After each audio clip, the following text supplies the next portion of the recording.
حمزہ ایک ہیں ہمارے ساتھ بابا، بخارا سے ان کا تعلق ہے، ازبکستان سے۔ یہ انہوں نے اپنا اظہار کیا کہ ان کو اردو بالکل نہیں آتی تھی، لیکن انہوں نے اسپیشل اردو سیکھی آپ کے بیانات سے مستفید ہونے کے لیے۔ تو انہوں نے اپنا نمبر بھی دیا تھا، تو ہماری ٹیم نے ان سے رابطہ کیا، تو ہم چاہیں گے کہ ان سے آپ کی بات ہو جائے۔ یہاں شب جمعہ پہ نا جماعت آئی افریقہ کی، تو نوجوان آ کر السلام علیکم مولانا کیا حال ہے، ٹھیک ہوں، کہاں سے ہو؟ کہنے لگے گینی کناکری افریقہ کا ملک۔ تو میں نے کہا یہاں پڑھتے ہو کراچی میں؟ کہا نہیں، وہاں سے آیا ہوں۔ میں نے کہا اردو کہاں سیکھی؟ کہ آپ کے بیان سن اللہ کیسے اللہ کا شکر ادا کر۔ وعلیکم السلام، حمزہ بیٹا کیا حال ہے؟ الحمدللہ۔ بخارا رہتے ہو؟ تو اردو کیسے سیکھی تم نے؟ پہلے آپ کی بیان ہم ایک دفعہ انگلش میں ہم دیکھے تھے، وہ انگلش سب ٹائٹلز کے ساتھ، پھر آپ کے بیان ہم نے سنے، پھر اس کے بعد جتنے بھی انگلش سب ٹائٹلز کے ساتھ بیان تھے وہ ہم نے پورا دیکھنے کے بعد وہ وقت ہمارے لیے کافی نہیں تھا کہ ہم نے اردو سیکھی۔ اردو کہاں سے سیکھا؟ اردو یہاں ہم نے سیکھے ہیں، کچھ مطلب کتابیں ہم نے خریدے ہیں اور سیکھے ہیں۔ اچھا، اور اس کے بعد ہم نے مطلب کوشش کی ہے کہ مطلب اس کو ہم اور سے بڑھائے اور اس کو ہم پریکٹس کروائیں۔ اور ہم مطلب میں انڈیا بھی گیا ہوں 2 سال، انڈیا میں بھی رہا ہوں، ممبئی میں۔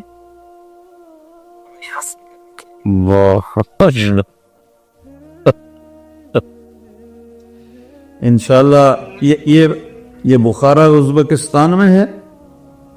جی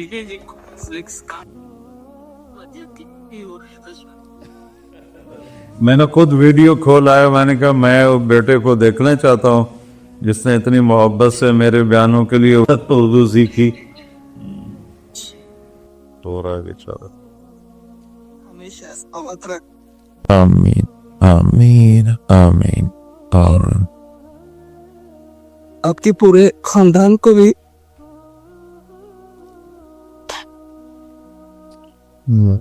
اچھا بیٹا، پورے خاندان اور ہمارے لیے بھی آپ دعا کی، ہم بھی مطلب طالب علم ہے، ہم بھی مطلب آپ سے مثلا میں تو ہم نے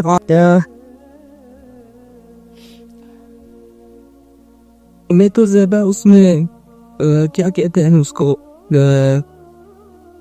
علم دنیاوی جو ہے اس پہ مطلب زیادہ میں سیکھوں، کیونکہ یہ دنیا بھی چلانا ہے، اس کی وجہ سے انشاءاللہ ابھی میں نے جو مدرسے کا جو علم ہے اس کو بھی مطلب سیکھنا شروع کیا ہوں، 2 سال ہو گئے ماشاءاللہ۔ اور اب ہمارے لیے دعا کیجیے کہ اللہ علم کے دروازے ہمارے لیے کھول دے اور آسان ہو جائے اور پورے امت کے لیے ایک مفید انسان بن جائے۔ بیٹا تم نے تو میرا بھی ایمان تازہ کر دیا۔ کسی کے ایسے بس اب دعا کیجیے، انشاءاللہ میں پاکستان کا آنے والا ہوں، آپ سے ملنے والا ہوں۔ میں ہمیشہ میرا ایک خواہش تھا، میں ایک دفعہ پاکستان بھی گیا تھا، اور وہ مدرسہ حسنین بھی وزٹ کیا تھا وہاں، لیکن آپ نہیں مل سکے، پھر واپس آیا تھا میں۔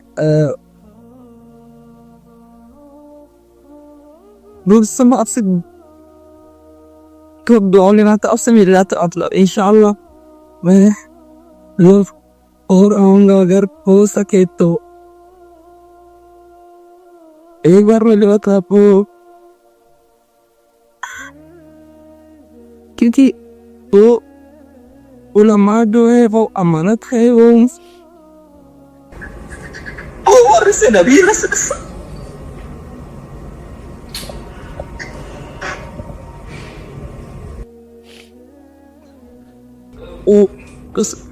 چلو کیوں اچھا انشاءاللہ پھر بات کریں گے. اب تم بہت جذباتی ہو گئے ہو. اللہ تمہیں بہت بہت جزائے خیر عطا فرمائے. میں پھر بات کروں گا تم سے انشاءاللہ. تو میں نے روا چھڑا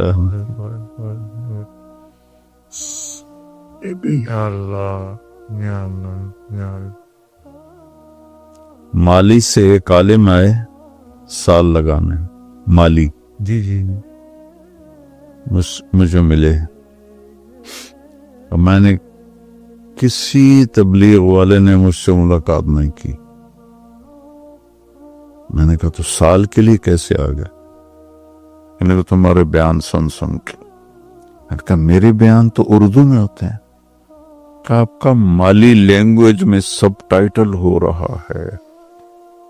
کہ وہ پڑھ پڑھ کے میں آپ کے پاس آیا بیٹھا ہوں 1 سال کے لیے. کتنے آپ جرمنی میں آپ ساتھ تھے؟ جی تو ہیمبرگ میں ایک پولش ملا تھا. جی مجھے اس کے دوست نے بتایا کہ یہ پولینڈ کا ہے، آپ کے بیان سن کے مسلمان ہوا. میں نے کہا میرا بیان کیسے؟ یہ تو پولینڈ کا ہے. کہ آپ کے پولش میں بھی سب ٹائٹل چل رہے ہیں. میں کیسے کہہ سکتا ہوں کہ یہ میں کر رہا ہوں؟ کیسے کہہ سکتا؟ کیا کوئی میرا کما؟ اس باز اس مالک کا نظام ہے بیٹا. اللہ مجھے عجب تکبر سے بچا.